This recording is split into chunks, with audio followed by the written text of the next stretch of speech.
एक बार माता लक्ष्मी क्षीर सागर में भगवान विष्णु के पैर दबा रही थी, तो पैर दबाते हुए माता लक्ष्मी ने भगवान विष्णु से कहा, हे प्रभु, आज मेरे मन में 3 प्रश्न उठ रहे हैं।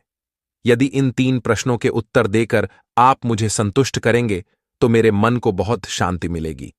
तब भगवान विष्णु कहते हैं, हे देवी, तुम्हारे जो भी प्रश्न है तुम निसंकोच होकर पूछो, मैं तुम्हारी शंका का निवारण अवश्य ही करूंगा। तब माता लक्ष्मी कहती है, हे प्रभु, वह कौन सी स्त्री होती है जिसके भाग्य में संतान सुख नहीं होता है? दूसरा प्रश्न है कि कौन सी स्त्री समय से पहले विधवा होती है? और मेरा तीसरा प्रश्न है कि कौन सा श्रृंगार करने से स्त्री को स्वर्ग में स्थान प्राप्त होता है? तब भगवान विष्णु कहते हैं, हे देवी, तुमने उचित ही प्रश्न किए हैं।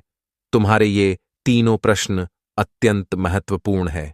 इन प्रश्नों का उत्तर संसार कल्याण के लिए है।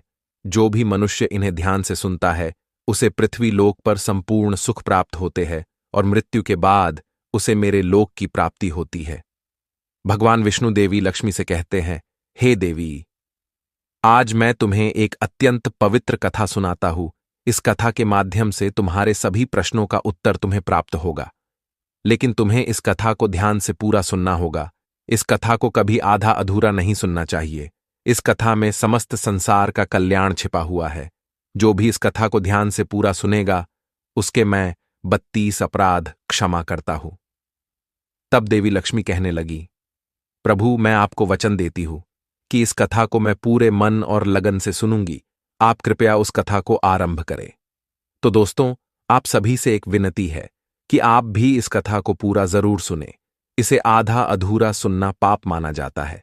कथा शुरू करने से पहले कमेंट में जय मां लक्ष्मी और जय श्री हरि विष्णु अवश्य लिखे। साथ ही वीडियो को लाइक करना न भूले। तो चलिए आरंभ करते हैं। भगवान विष्णु कहते हैं, हे देवी, एक समय की बात है। मध्य देश में एक छोटा सा नगर था। उस नगर में एक सेठ रहता था। उस सेठ के 2 पुत्र थे और सेठ के दोनों बेटों का विवाह भी हो चुका था। सेठ के घर में किसी चीज की कोई कमी नहीं थी, किंतु सेठ की पत्नी का स्वभाव अत्यंत दुष्ट था। सेठ की पत्नी और सेठ के बड़े बेटे की पत्नी दोनों का ही स्वभाव दुष्ट था। सेठ की पत्नी अपनी बड़ी बहू का तो बहुत लाड प्यार करती थी, किंतु छोटे बेटे की पत्नी के साथ बुरा व्यवहार करती थी। घर की सबसे छोटी बहू अर्थात छोटे बेटे की पत्नी बहुत अच्छे स्वभाव की, ईश्वर पर श्रद्धा रखने वाली पतिव्रता नारी थी। वह अकेले ही घर का सारा काम किया करती थी और गृह कार्य में दक्ष थी। इतना अच्छा स्वभाव होने के बावजूद भी उसकी सास उसके साथ बुरा व्यवहार करती थी, उसका हमेशा अपमान करती थी। इसके पीछे का कारण बस इतना था कि बड़ी बहू को एक पुत्र था और छोटी बहू ने पुत्री को जन्म दिया था। पुत्री को जन्म देने के कारण सेठ की पत्नी अपनी छोटी बहू को बार बार ताना मारा करती थी, लेकिन वह बेचारी कर भी क्या सकती थी। जो भाग्य में लिखा होता है उसके साथ वही होता है। भगवान विष्णु कहते हैं, हे देवी, अब मैं तुम्हें छोटी बहू की कहानी सुनाता हूं। इससे तुम्हें पहले प्रश्न का उत्तर प्राप्त हो जाएगा कि कौन सी स्त्री को पुत्र प्राप्ति नहीं होती है। हे देवी, सेठ की जो पत्नी थी वह पहले से ही दुष्ट और कुटिल स्वभाव की थी। उससे उसकी सास भी परेशान थी। सेठ की पत्नी अपनी छोटी बहू को सबसे ज्यादा दुख देती थी। छोटी बहू का नाम था सुकन्या और सुकन्या को सताने में उसकी सास को बहुत आनंद आता था। सुकन्या बेचारी रोज सुबह ब्रह्म मुहूर्त में जागकर अपने घर के काम करती थी और दिन भर काम करने के बाद उसे रात्रि को ही सोने को मिलता था। इतना होकर भी सेठ की पत्नी अपनी छोटी बहू से द्वेष करती थी। जब छोटी बहू झाड़ू लगाती तो उसकी सास आकर उसे ताना मारती थी कि तेरे हाथ में जान नहीं है क्या? तू जल्दी जल्दी झाड़ू लगा, मैं मंदिर जा रही हूं। मेरे लौट कर आने से पहले तू भोजन बनाकर तैयार रखना और आते ही मैं उस भोजन को ग्रहण करूंगी और सुन, अन्न का एक दाना भी बर्बाद ना हो पाए। बेचारी सुकन्या चुपचाप अपनी सास का अत्याचार सहन करती थी और उसकी सास की हर आज्ञा का बड़ी ही विनम्रता से पालन करती थी। फिर छोटी बहू खाना बनाते हुए सोचने लगी कि मैं घर का इतना काम करती हूं लेकिन फिर भी मैं चैन की सांस नहीं ले पाती हूं। मेरी सासू मां किसी न किसी बात को लेकर मुझे ही ताना मारती रहती है। पता नहीं कब उनकी ताना देने की आदत जाएगी। सुकन्या इतना सोच ही रही थी कि तभी घर के दरवाजे पर खटखटाने की आवाज सुनाई दी। छोटी बहू ने सोचा, अभी तो भोजन तैयार भी नहीं हुआ है, लगता है मेरी सासू मां आज जल्दी लौट आ गई, अब वह फिर से ताना मारेगी। तब सुकन्या ने दरवाजा खोला तो उसने देखा कि द्वार पर एक सन्यासी खड़ा हुआ है। वह सन्यासी सुकन्या से कहने लगा, बेटा सदा सुहागिन रहो, तुम इस सन्यासी के लिए कुछ भोजन का दान करो। हे पुत्री, मुझे बड़ी भूख लगी है। तब सुकन्या ने सोचा, अगर मैं इस सन्यासी को भोजन करा दूं और इतने में मेरी सांस आ गई तो मेरी खैर नहीं। कुछ देर तक विचार करने के बाद सुकन्या ने सोचा, यदि मैं सासू मां के ताने के डर से इस सन्यासी को भोजन नहीं कराऊंगी तो मुझे महापाप लगेगा, मेरा सारा पुण्य नष्ट हो जाएगा। इतना सोचकर सुकन्या ने उस सन्यासी को घर के अंदर बुला लिया। अतिथि धर्म का पालन करते हुए सुकन्या उस सन्यासी को भोजन कराने लगी। उतने में ही उसकी सास घर पर आ पहुंची और उस सन्यासी को घर के अंदर भोजन करते हुए देखकर उसे बहुत गुस्सा आ गया। वह चिल्लाते हुए सुकन्या से कहने लगी, यहां पर क्या किसी प्रकार का भंडारा या दावत नहीं चल रही है, जो तो राह चलते भिखमंगों को घर में बिठाकर खिला रही हो।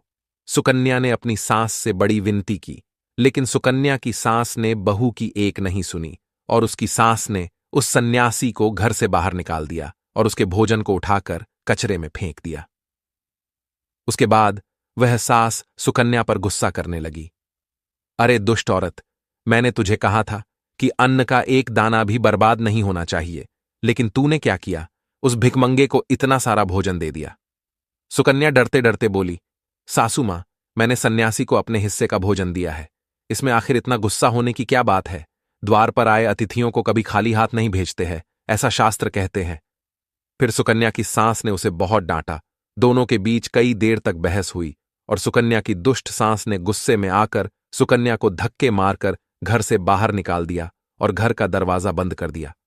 सुकन्या देर तक घर के मुख्य द्वार के सामने खड़ी रही और बाहर से अपनी सास को आवाज देने लगी। सुकन्या की सास ने एक नहीं सुनी और उसे घर के अंदर आने नहीं दिया। फिर सुकन्या दुखी और उदास होकर अपने मायके के लिए निकल गई। मायके जाने के रास्ते में बहुत बड़ा जंगल पड़ता था। सुकन्या भूखी प्यासी रहकर उस जंगल के रास्ते पर से चलने लगी। तभी उसी समय अचानक जोर जोर से बादल गरजने लगे और मूसलाधार बरसात होने लगी। बारिश से बचने के लिए सुकन्या एक वृक्ष के नीचे जाकर खड़ी हो गई। वहां पर सुकन्या ने देखा कि पेड़ के नीचे मेकोटर बना हुआ है। फिर वह बिना देरी किए जल्दी से उस कोटर में घुस गई। कोटर में जाने के बाद सुकन्या ने देखा कि अंदर कोई साधु महात्मा बैठे हैं। वह सन्यासी कोई और नहीं बल्कि भगवान विष्णु ही साधु का रूप धारण करके बैठे हुए थे। जब उस साधु ने उस सुकन्या को देखा तो बोले, हे पुत्री, तुम इस घने जंगल में अकेली क्या कर रही हो? रोना बंद करो, मैं तुम्हारे बारे में सब कुछ जानता हूं। तुम्हारे ससुराल वाले अत्यंत दुष्ट स्वभाव के हैं और वे तुम्हें बहुत दुख देते हैं। इसका कारण केवल बस इतना है कि तुम्हें पुत्र की प्राप्ति नहीं हुई है। पुत्री को जन्म देने के कारण तुम्हें तुम्हारी सास के ताने सुनने पड़ते हैं। हे पुत्री, तुम चिंता मत करो, मैं तुम्हें एक पर्ची देता हूं। इस पर जो भी उपाय लिखा हुआ है, तुम उस उपाय को पूरे मन के साथ करो, फिर तुम्हें एक गुणवान पुत्र की प्राप्ति होगी। फिर सुकन्या ने वह पर्ची ली और वह साधु वहां से अचानक से गायब हो गए।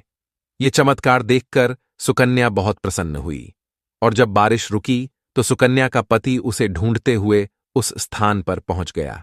सुकन्या ने अपने पति को सारी हकीकत बता दी और फिर दोनों ने ही घर वापस न जाकर उसी जंगल में रहने का निर्णय लिया। वहीं पर रहते हुए एक दिन सुकन्या के मन में पुत्र प्राप्ति का ख्याल आया और वह मन ही मन सोचने लगी कि यदि मेरा भी कोई पुत्र होता तो आज ससुराल में मुझे बहुत ज्यादा इज्जत मिलती। तभी सुकन्या को उस साधु के द्वारा दी गई पर्ची की याद आ गई और फिर जब उसने वह पर्ची खोलकर पढ़ा तो उसने देखा कि जो स्त्री पुत्र प्राप्ति की कामना रखती है उसे रात्रि में अपने पति की बाईं तरफ सोना चाहिए। ऐसा करने से कुछ समय बाद में बाई करवट लेटने से नाक का दाहिना स्वर और दाहिनी करवट लेने से नाक का बायां स्वर चालू हो जाता है। फिर जब पुत्र की इच्छा हो तो उस स्थिति में मिलन से पहले यह निश्चित कर लेना चाहिए कि पुरुष का दायां स्वर चलने लगे और स्त्री का बायां स्वर चलने लगे और उसी समय पर गर्भधान किया जाना चाहिए। ऐसा करने से निश्चित ही पुत्र की प्राप्ति होती है। इसके विपरीत नाक के स्वर चलने से पुत्री की प्राप्ति होती है। उस पर्ची में आगे लिखा हुआ था कि मासिक धर्म शुरू होने के बाद पहले 4 दिनों में पुरुष के साथ मिलन करने से पुरुष को रगड़ता प्राप्त हो जाता है और 5वीं रात्रि में मिलन करने से पुत्री की प्राप्ति होती है तथा 6ठी रात्रि में मिलन करने से पुत्र रत्न की प्राप्ति होती है। 7वीं रात्रि में मिलन करने से वंध्या पुत्री होती है। 8वीं रात्रि में मिलन करने से बलशाली पुत्र की प्राप्ति होती है। 9वीं रात्रि में मिलन करने से सुंदर कन्या की प्राप्ति होती है तथा 10वीं रात्रि में मिलन करने से विद्वान और अतिश्रेष्ठ पुत्र की प्राप्ति होती है। 11वीं रात्रि में मिलन करने से सुंदर आचरण वाली कन्या प्राप्त होती है। 12वीं रात्रि में मिलन करने से गुणवान पुत्र होता है। 13वीं रात्रि में मिलन करने से लक्ष्मी स्वरूपा पुत्री होती है। 14वीं रात्रि में मिलन करने से गुणवान, बुद्धिमान तथा बलवान पुत्र होता है।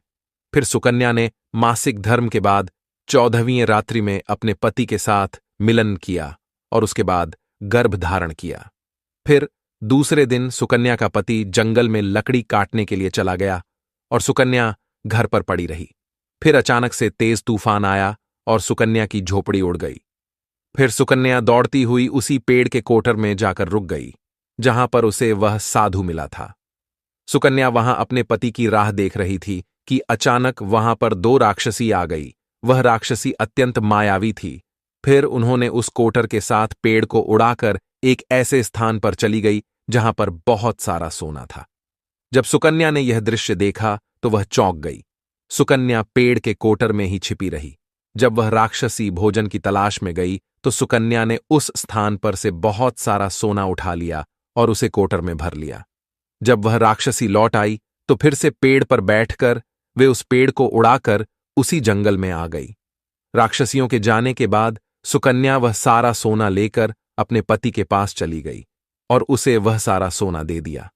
फिर पति और सुकन्या दोनों अपने ससुराल को लौट गए। वहां जाकर उसने अपनी सास को वह सोना दे दिया और सारी हकीकत बता दी, जिसे सुनकर उसकी सास को बहुत गुस्सा आया और बोलने लगी, अरे मूर्ख औरत, तू बस इतना ही सोना लेकर आ गई, इतने सोने से क्या होगा? मैं होती तो बहुत सारा सोना लेकर आ जाती। फिर उसकी सास भी उस जंगल के कोटर में जाकर छिप गई और राक्षसियों की राह देखने लगी। तभी वह 2 राक्षसी वहां पर आई और फिर उन्होंने उस कोटर को उड़ाकर एक बर्फीले पहाड़ पर ले गई। ये देख सास बहुत क्रोधित हो गई और बोलने लगी, ये कहाँ लेकर आई है? यहां तो बस बर्फ और मिट्टी है। तभी उन राक्षसियों ने उसकी आवाज सुनी और देखा तो एक बूढ़ी औरत पेड़ के कोटर में छिपकर बैठी है। फिर उन्होंने उस सांस को बाहर निकाला और उस बर्फीले पहाड़ पर फेंक दिया। जमीन पर गिरते ही उसकी मौत हो गई। इधर सुकन्या बड़े आनंद के साथ रह रही थी, लेकिन सुकन्या की सांस कभी नहीं लौटी। तो सुकन्या ने जाकर उस कोटर में देखा तो वहां पर उसकी सांस नहीं थी। उसे समझ में आ गया कि लालच के कारण उसके सांस की मृत्यु हो गई। भगवान विष्णु कहते हैं, हे लक्ष्मी, जिस स्त्री को पुत्र प्राप्ति की कामना है उसे मैंने सुकन्या को दी हुई पर्ची में बताए गए उपाय जरूर करने चाहिए। तुम्हारा दूसरा प्रश्न ये था कि किस कारण से स्त्री जल्दी विधवा होती है, तो जो स्त्री अत्यधिक लालच करती है वह स्त्री जल्दी विधवा होती है, और जो स्त्री चरित्र का गहना पहनती है उसे मृत्यु के पश्चात स्वर्ग की प्राप्ति होती है। एक स्त्री को अपने चरित्र का त्याग कभी नहीं करना चाहिए। तो दोस्तों, इस प्रकार से भगवान विष्णु ने माता लक्ष्मी को यह कथा सुनाई थी। उम्मीद है आपको यह कथा पसंद आई होगी। वीडियो को लाइक जरूर करें और कमेंट में जय मां लक्ष्मी, जय श्री कृष्ण जरूर लिखें। साथ ही चैनल को सब्सक्राइब करें। आप सभी का धन्यवाद।